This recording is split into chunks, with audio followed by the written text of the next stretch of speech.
to the VET S.O.S podcast brought to you by the Who You Know Network. Remember, don't drown the sea of transition. Grab the VET S.O.S Lifeline.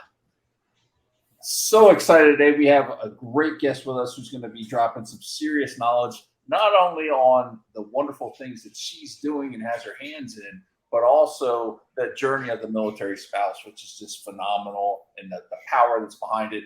Can't wait to get into it. We're very excited to talk today with Jennifer Burks. I'm here, as always, with my co-host, Eric. Eric, how you doing today? Brother, if I was any better, I'd be twins. I'm excited to be here. Jen is one of my favorite people in this world. I cannot wait to hear her stand with a megaphone and talk about what our spouses are going through. So let's get after it, brother. Absolutely. All right, so we'll jump right into the introduction here. Jennifer is a program analyst specializing in personal branding and career marketing. Jennifer volunteers her time with various veteran service organizations and inclusion groups to help those in a career pivot or period of growth understand and leverage the power of networking. As a veteran spouse, Jennifer knows what it is to struggle with a personal identity, responsibilities at home and to the nation, and a sustainable career. After going through her own transition following her service member's retirement, Jennifer now uses her personal experience to help professionals identify and establish their personal brand, market their career, find powerful contacts and resources, and most importantly, tell their story, which is exactly why we're here today. Jen, we're so glad to have you. How are you doing today? I am doing excellent, y'all. Thank you so much for having me, Shawn and Eric. It is so good to see you. She dropped the y'all on us already. I did. She hit it with it. There we go. So I know of you through several of the programs you've done, especially over LinkedIn, and then of course through different networking events that I've seen you at. And I know you and Eric have known each other for a while as well. Can you tell us a little bit about your journey, how you got to where you are? And I know part of that's the mill spouse side, and then also just experience side. If you just share a little bit with our audience about your journey, that'd be awesome. Absolutely. So my journey, this is going to be the abbreviated version because, it would be like 20 plus years in the making. But really what happened is my service member transitioned out of the service after 22 years of active duty Army. And like a lot of military spouses, I thought, okay, fine. We're just PCSing again. I'm going to find a house and I'm going to find schools for the kids and I'm going to find a doctor, right? And I did go through O2O, I did go through O2O. So I did a little bit of the transition, but I didn't really take it very seriously. And so when we transitioned to the other side of the nation, right, we went from JBLM all the way to Virginia, I did find a job that I thought had been written for me. But as I was talking to people and just using my natural, my culture, right? So like speaking in military time, I was corrected. No, don't do that. No one understood my journey or where I had come from. And I suddenly felt really alienated, really alone, and realized I missed my community. So that was a project. When I completed that project, I left and didn't know what I wanted to do. Now, I remembered that in transition, they pushed LinkedIn really hard. Get on LinkedIn and start networking. And I don't like to be told what to do without being told why. So I asked everybody, okay, why and how? And I got a lot of shoulder shrugs. I don't know. That's just what, we tell people to do. We don't know how to do it. Well, that frustrated me. So first of all, I did dive back into it and I started watching people like you. I started watching people in the space. What are people doing? I started doing research into like the algorithm and how to use this platform. What is the magic behind this platform? I couldn't figure it out because when people were posting and they were getting engagement, there was no consistency, right? So I finally figured out that everybody can post what you want with your own flavor, but I didn't know what my flavor was until I started using my natural strengths, which is, finding resources, making connections, and mentoring. I found that I have a real knack for mentoring veterans and military spouses and helping them get to the next stage of their journey, right? Helping them get to the success, which takes a lot of steps. But I didn't know exactly who I was. So I was starting to brand myself as the mill spouse with the resources, but still didn't know exactly where I was going until one day I made a post about taco sauce. I said that I wanted to make my family's favorite meal, right? Which was taco casserole, but I didn't have any taco sauce. So it's like 6 o'clock at night, it's snowing, and I hate going to the store anyway. So I had a choice. I could either change my plans and break their hearts, I could go to the store, or I could use my resources. And I thought, I'm a mill spouse. I know what it is to go without. I don't throw anything away. And so I've got a drawer full of Taco Bell packets, right? Because no matter how many times you tell those people you don't want any more Taco Bell sauce, they're going to give you more Taco Bell sauce. So I stood there for 20 minutes squeezing out those stupid little packets until I had enough for my family's meal. And then I had my first light bulb moment, and I thought, this is it. This is a great LinkedIn post. So using my marketing rules, right? I put all my ingredients together. I took a picture and I made a post, and I told the story of what had happened. And then I told the moral of the story. I said, if you're in transition, don't go through it alone. Your state has, a page of resources for you. Your network is a treasure trove of resources. Use all of your resources. And that post actually got me Leslie's attention, right? And she invited me to volunteer. So here's where my journey really kicked off. I became their very first, this is Vets to Industry. I became their very first volunteer of the month, their manager for their brand new DEI program, their lead animator. And my friendship with Leslie continues today. The reason I tell this story is so many things. First of all, post about whatever you want as long as you bring it back to your brand, right? My brand was Mill Spouse with Resources. Build relationships, right? I built a relationship with Leslie and with Eric and with so many other people connected to this first veteran service organization that I volunteered with. And that is what has propelled me to where I am now. I didn't build relationships because I thought they could do something for me. I built relationships just because I wanted to help. I wanted to be part of the community. And through that, they saw what I could do, and they helped connect me with other people. So the military spouse story is really hard to tell on a resume. It's really hard to show, hey, look, I got these mad skills, because I never had a job where I could show that I could animate, or I could, teach LinkedIn, or, I was a great facilitator. I didn't have a job that would say that, but I could show that through platforms like this. And that is what I try to get military spouses and service members who are in the pivot to show who they are and what they could do, what they bring, and why we want to know them.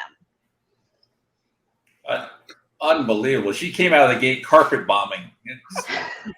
I'm not gonna lie, Shawn, listen, I had my finger over the knowledge bomb button the entire time, and I was so captivated by the way Jen, I love the way you tell your story. And I've heard it before, but I love the way you tell your story. So I'm sitting here just like, I'm still captivated. I'm like, oh man, that's such a great point. And I completely forgot. Like, it had me lost. You bring up so many incredible points. You talked about figuring out what your brand was, right? You figured you had that light bulb moment. You talked about figuring out your brand. What is the thing that we could, like, where's our starting point, right? Like, as a transitioning service member, as a veteran, as a mill spouse, Jen, what do you think our starting point is? Where do we need to start figuring that brand out for ourselves?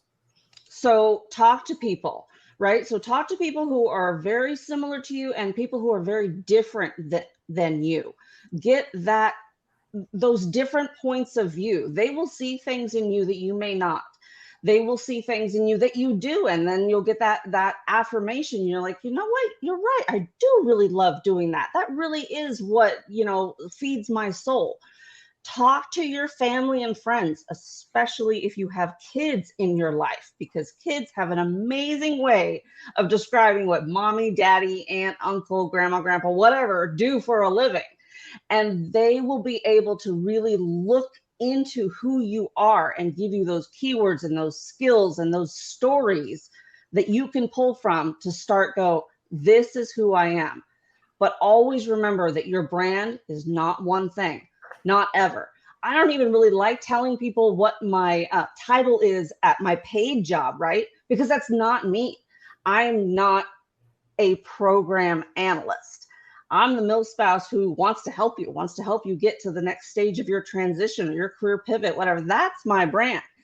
Lots and lots of things are going to go into your brand because you are a well-rounded person. So never think that it's only one thing, and it's never, ever your title. Oh, that's such a great point. We're not one-dimensional, right? No. Our brands are fluid. They're continuously evolving. They're continuously growing. They're continuously, we're learning more about ourselves. We're changing, right? And I think that's great. And that's another great point, is that it's also, your brand is made up by multiple facets. Yes, absolutely.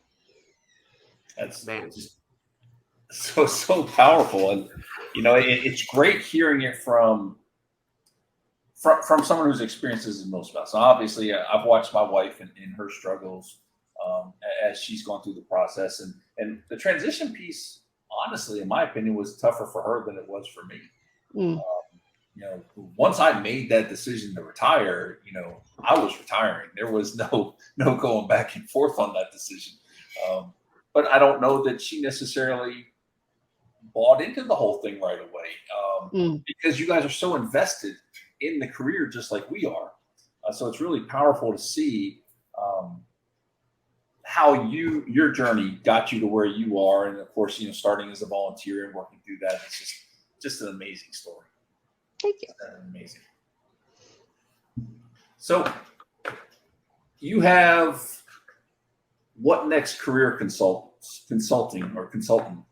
going now? Tell us a little bit about that. What are you trying to do with that? So it is partly free services. It is partly paid services. Okay. Don't crucify me for that. The reason I do that, first of all, is my husband started this LLC for me for bigger things later, hopefully maybe bidding on contracts. I would absolutely love to be maybe a TAP facilitator, or, be able to go in there and teach LinkedIn all over the nation. God, that would be amazing. But for right now, it's for the people who want and need help, but are serious about it. And I know this is going to sound awful, but if you've been volunteering your time, you probably can hear this. I work an average of 50 to 60 hours a week.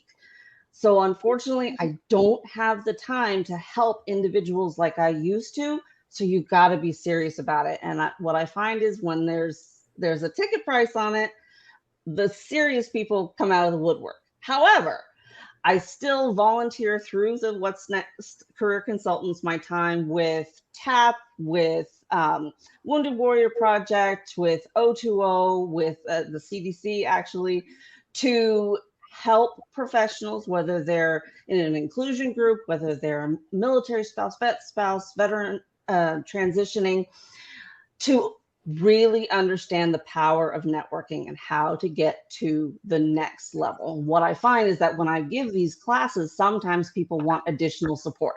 And since I can't say, yeah, I'm a professional volunteer, absolutely, I got all the time in the world, it's an LLC, which obviously I still feel like I should apologize for. I don't think there's any need to apologize. No, I don't either. I think this goes back to something that I've become pretty passionate about, Jen. It's called being the CEO of your own transition, right? Being in charge. Oh, I like that. Be in charge of your transition. If you talk to Jeff Bezos and you talk to one of his janitors, those two people are not as invested equally in Amazon, right? They're just not. Bezos is far more invested. And so as the person who's transitioning, or the person who's making the career pivot, or the person who's trying to reinvent his or her life as a spouse, you have to be the one that's the most invested. And I think having people who we know we can count on, right? Who we know we can trust, like a Jen Burks out there in the world, right? If we have people we can count on, I don't think that's something that you need to apologize for in the slightest. I appreciate that a lot. It was a struggle for me. But I wanted to still be able to offer my services without and again, if you've been doing this, you'll know what this means, the drain.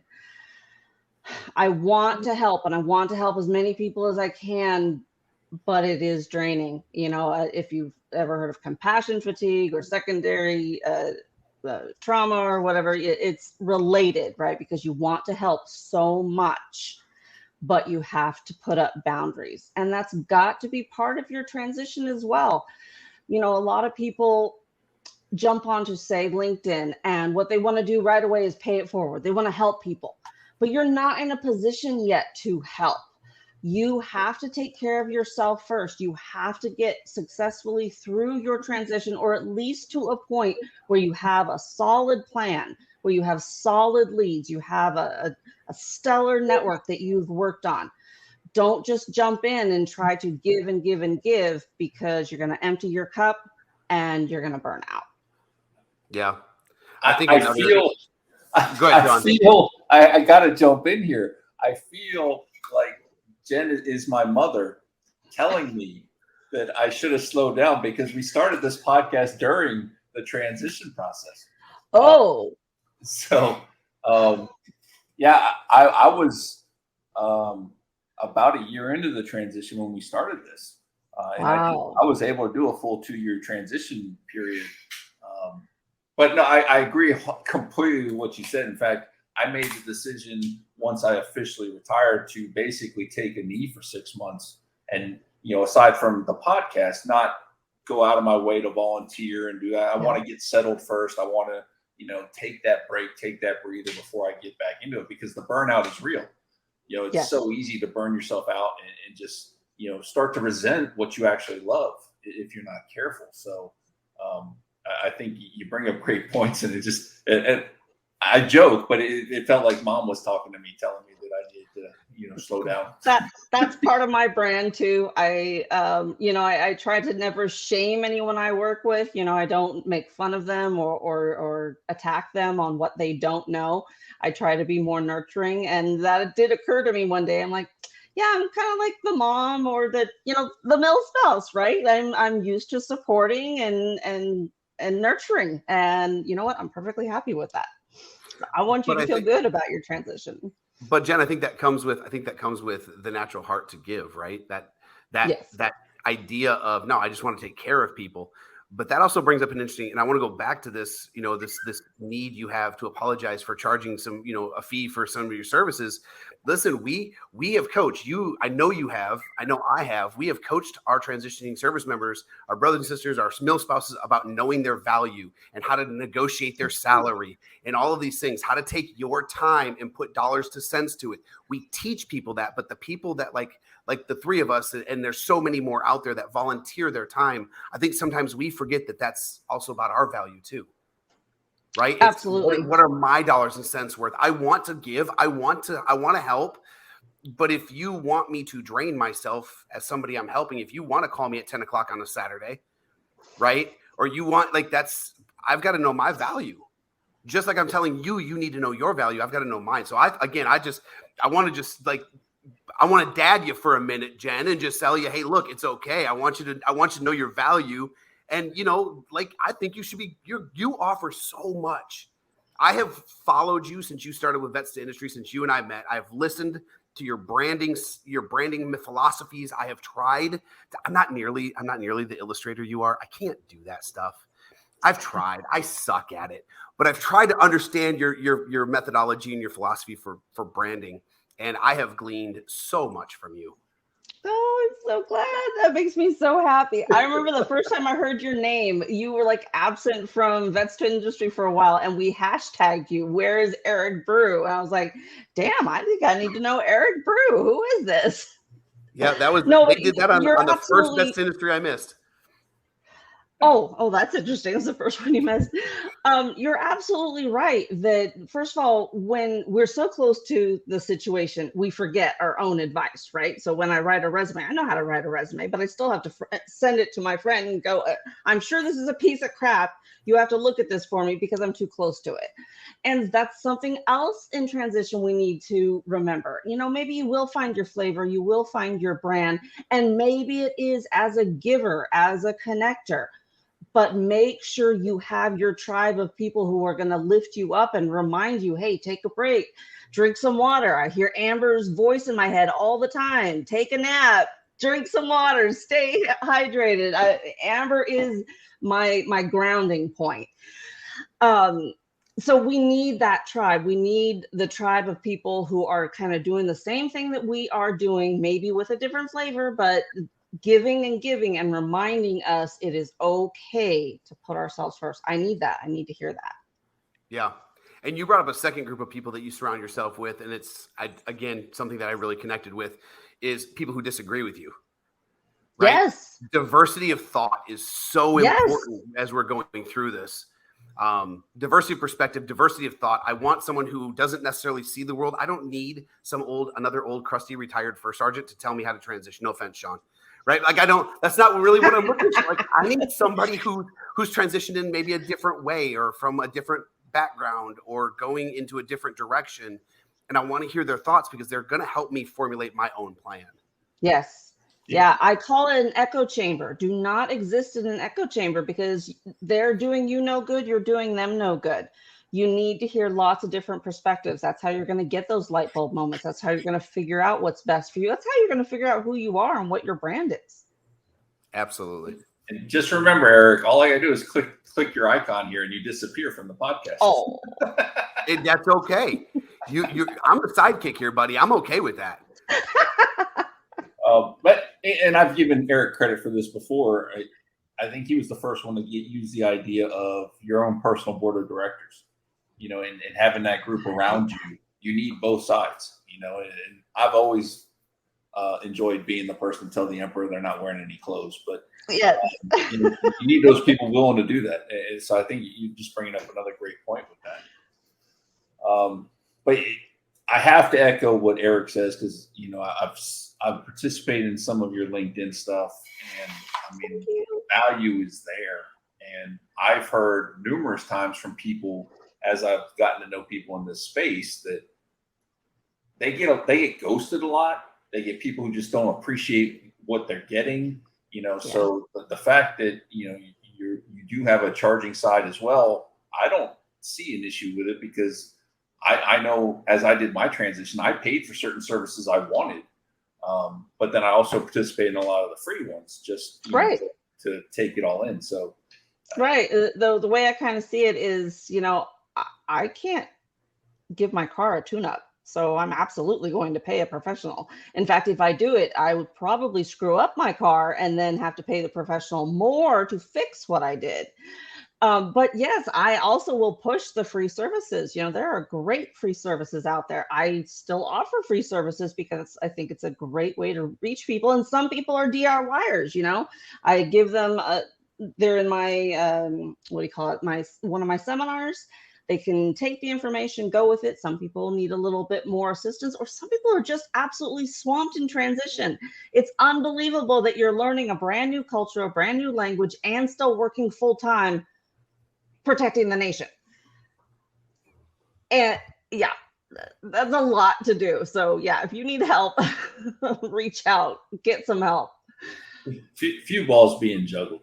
Well, just a little bit. Yeah. So I'm going to steal the title of your company here for a minute here and ask you what's next. What is next for you in this journey that you're on? What's next for me? So I am still working through like my first 90 days of my, paycheck job. And on the back end of that, if that's the right term, on the back burner, I am working with partners that I already have and new partners to hopefully grow the reach of my Unpacking LinkedIn. So for instance, a new connection of mine introduced me to the Honor Foundation, and I'm hoping to start giving that webinar hopefully across the nation. But that is what's next for me. I want to reach as many people as I can. I want to use those force multipliers.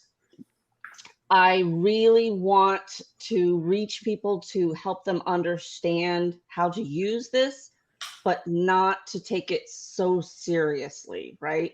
Like we talked about, feeling that they have to pay it forward, they have to give back. And that's just part of our culture. We want to do that. We always want to give back, but it is okay to take some and give back later. So long answer is that I I just want to keep reaching the community in any way that I can. That's what's beautiful about the giver's heart. You get the continual want and desire to give back, and it's one thing to want to give back, Shawn. It's a completely different thing to have the absolute talent, skill set, and cognitive ability to do so. And Jen, you possess every bit of that. Like, Thank you. Listen, I know I've kind of been hyping you up here a little bit, but I'll be your hype man anytime you need me to. Like, the insight that you provide, if people miss out on sitting in on one of your seminars or sitting in on some LinkedIn knowledge, if people miss out on that, it's a big miss. It really is. I'm telling you, I know that I've become kind of a megaphone for certain organizations, and I try to be a person who's available to others just like you. But I learned a lot of what I do from watching you. Oh, that makes me feel so good. Thank you, Eric. There's so much value in what you do for our community, and it's where we stand. It's you're standing at the breach, right? You're at the point of most friction. You're the one that's there helping us navigate this thing. So, I mean, just a huge thank you to you, sis. I really appreciate you. Oh, it is my absolute pleasure. It is what feeds my soul. That is awesome. I don't know that you get a better testimonial than that. That's no, that was pretty good. Yeah. I should add that I do still do Talent Tuesday, and I hope that your listeners, your watchers will reach out to me, because it is absolutely free and it is a huge boost to your network, right? I will introduce you to the right people, get you introduced right to my network, and my network is pretty robust, and I worked hard on my network. The other thing, I do have a new animated series coming out. It'll be a little bit before it's out, but I'm taking my entire Unpacking LinkedIn webinar, and breaking it down into pieces, because not everybody can make it to my webinar. And let's face it, I throw a lot of information at you really fast, and you might want to, rewind and pause. So that's exactly what I'm doing. I'm breaking that down into several pieces. That is awesome. I can't wait. Now I've got something that's going on the calendar. I need to know when that's going to be. You'll let me know. I will, absolutely. So we're coming down to the end. You kind of beat me to the punch there with dropping some bombs there, right there at the end. But I'm going to give you another opportunity. Scrolling across the bottom, we have your contact information, the What Next Career Consulting contact information. Everything's right there. People can reach out to you directly on LinkedIn. But as we get ready to close, what is one thing that you want to leave the audience with? Let's see. One thing that I want to leave the audience with: you're interesting. You are the most interesting person I'm going to meet. You are who I want to hear about. I don't want to hear necessarily about what your buddy is sharing, or even people that you're following or emulating. I want to hear about you. I guarantee there's something unique and fascinating about you that someone out there is going to identify with. And that is all you need to start networking and start making those connections. One thing in common, that's it. That's all you need. So just start telling me about yourself. And do not think that you don't have anything to add, or that you don't have a brand, or you're not really this professional that you want to be. You are. Boom. I feel special just having listened to you. I feel like I'm the unique butterfly now. Yes, you are. You absolutely are. I appreciate you so much, Jen. Thank you so much for being here, for taking some time out of your day to sit with us. I know you're busy. I know you pour a ton into other people, and you have a real job that you get paid for, right? So I appreciate you taking the time and hanging out with us. Shawn, what are our last thoughts today, buddy? I'm speechless. I've laughed a lot during this episode, but two, I've learned a ton, and I've already been following you. So it's just like amazing how much in this short little period of time I've picked up again. For the audience, if you're not following Jen, if you're not trying to get into some of her seminars and everything, you're missing out. You're doing it wrong. You have to do this. She's a wealth of information, and it's just it's fun. It's not even just sitting through a boring class. It's actually enjoyable to do it. So, Jen, I echo what Eric says. Thank you for coming on today, sharing a little bit of your knowledge with us, and just having a good time. I had a ball during this session.